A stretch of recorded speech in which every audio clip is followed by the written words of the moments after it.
Hare Krishna.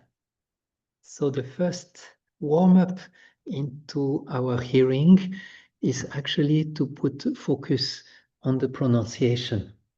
How do we pronounce? Because what do we hear? We hear what we chant.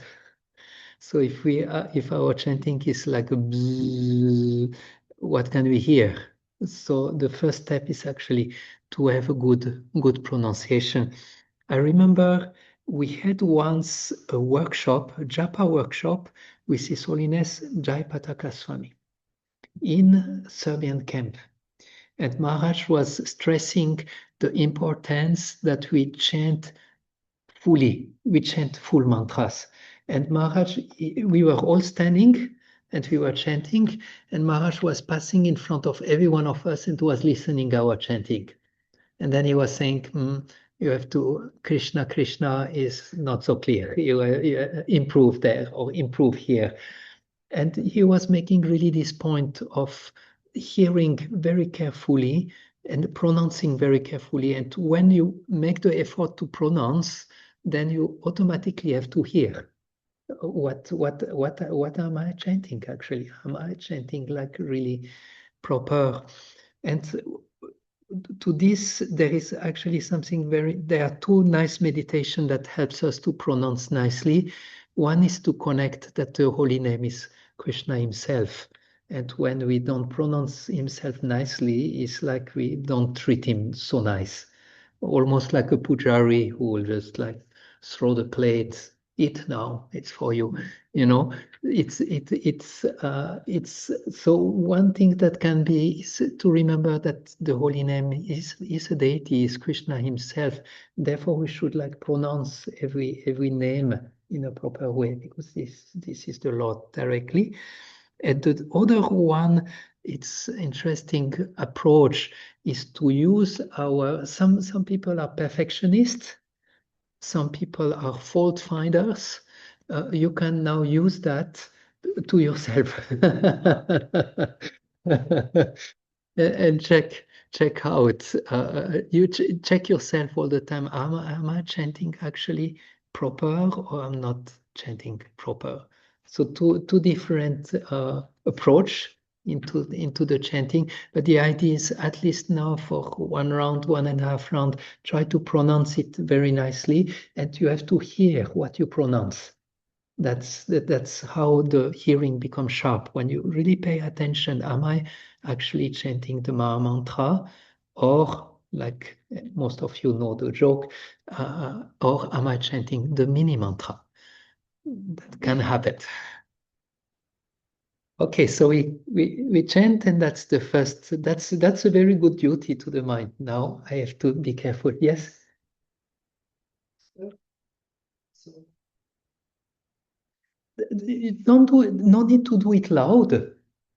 Just you keep the sound around you. You keep the sound around you, but it's not the volume, it's more the quality, the sharpness of the pronunciation, that you pronounce the names. Like you make extra effort in pronouncing nicely, but not louder. Otherwise, it might be difficult for any one of us. If we chant louder, it will be difficult. Okay.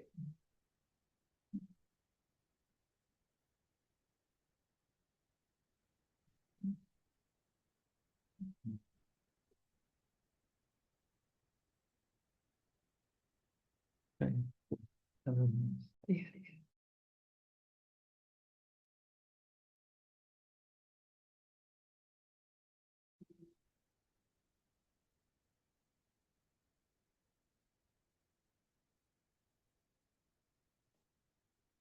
Hare Krishna.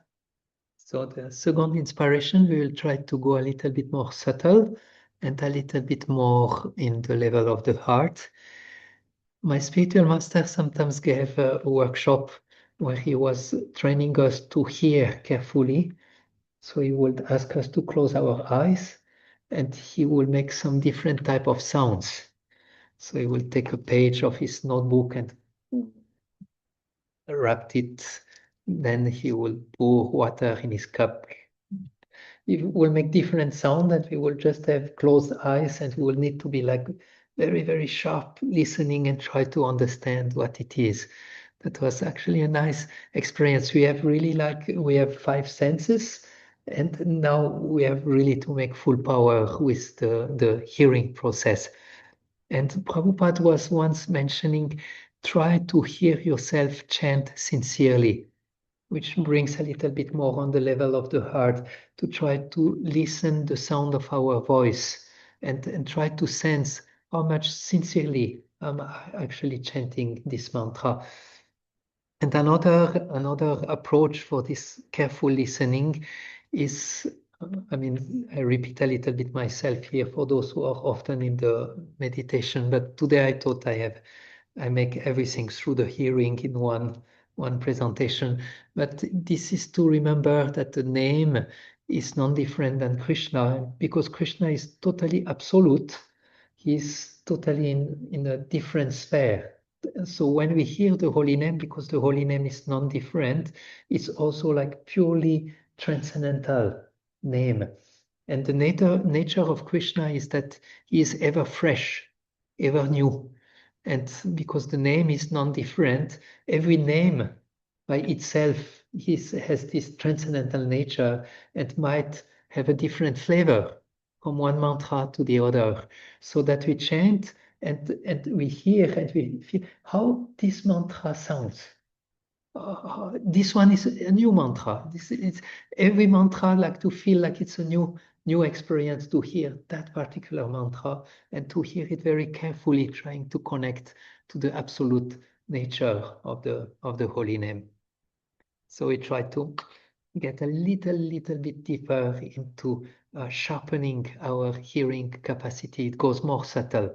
Hear the sound of your voice, hear the ever freshness of the holy name.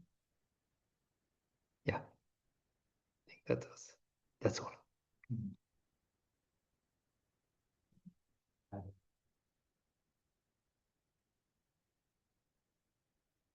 Hare Krishna, Hare Krishna, Krishna Krishna, Hare Hare, Hare Rama, Rama Rama, Hare Hare, Krishna Krishna, Krishna Hare Rama.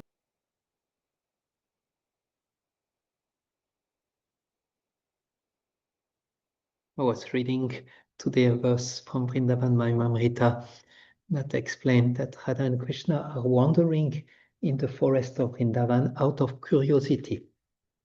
And they are speaking soft and sweet words to each other about the beauty of Vrindavan, saying, "Oh, look here, listen."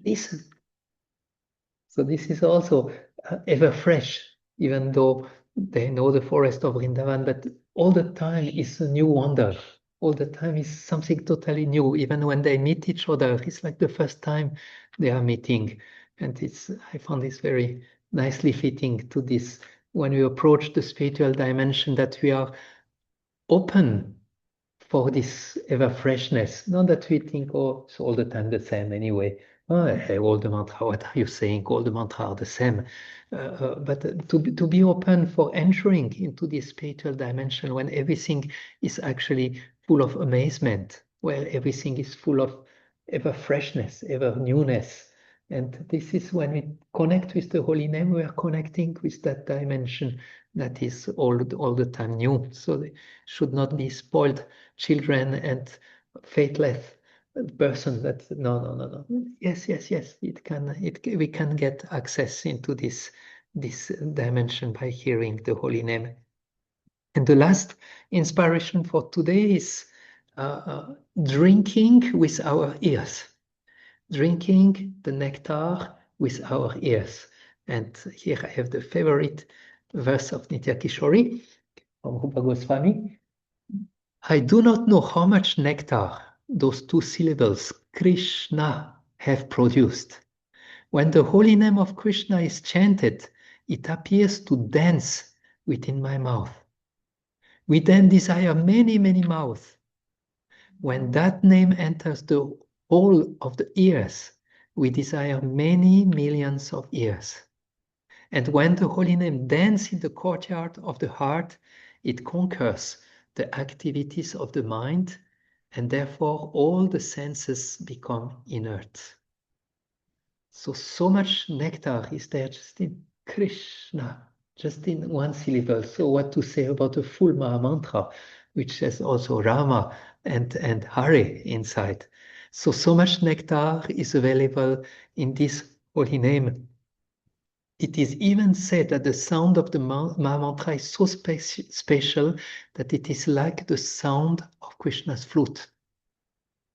And when the cowherd boys hear Krishna's flute, now when the cows hear Krishna's flute, they make their ears like cups and they are drinking with their cupped ears the sound of Krishna's flute, which is actually a very beautiful image of also making our ears like cups to hear the holy name. I have two quotes that we end with from Bhagavatam.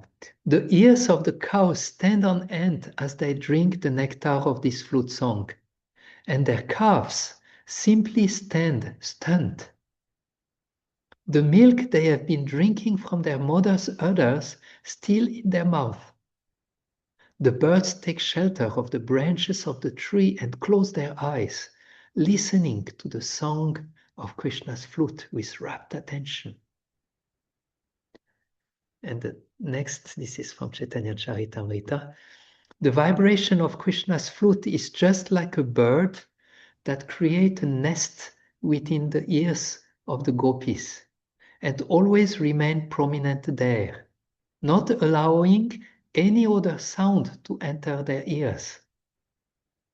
Indeed, the gopis cannot hear anything else, nor are able to concentrate on anything else, not even to give a suitable reply.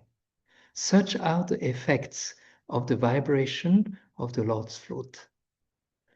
You can imagine the Maha Mantra, if we translate in our workshop, like a bird that make a nest into our ear, and then from there the sound cannot leave anymore. The sound is all the time there. The Maha Mantra is all the time there in the cup of our ears, that we cannot hear anything else anymore. Not even our mind. We cannot even hear our mind.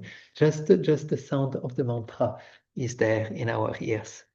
So we try for this last stretch to remember how much nectar is in this name, and we try to hear very, very carefully to be able to connect and drink with our ears the nectar that is in this holy name.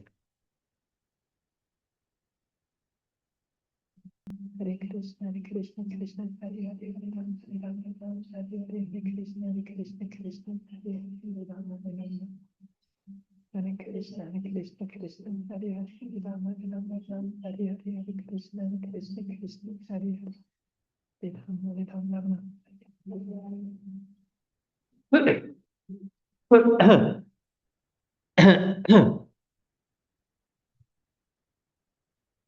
So thank you for joining today.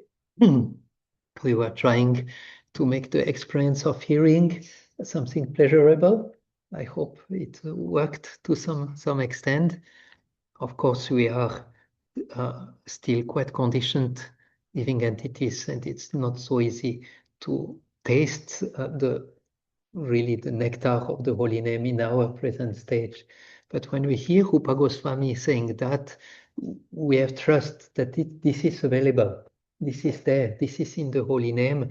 And this is the right of every sincere devotee to one day be able to taste the sweetness of the holy name.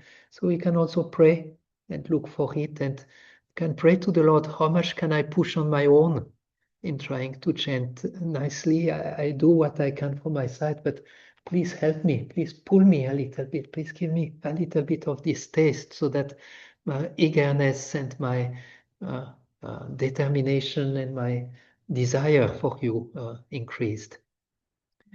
So I thank you for your attention. Hope it was helpful to some extent, and wish you wonderful chanting, and Hare Krishna. Krishna willing, see you Hare next Monday. Krishna. Hare Krishna. Krishna Prabhuji, please accept my humble obeisances. Thank you so much. It's been really very beautiful. Hare Krishna, thank you.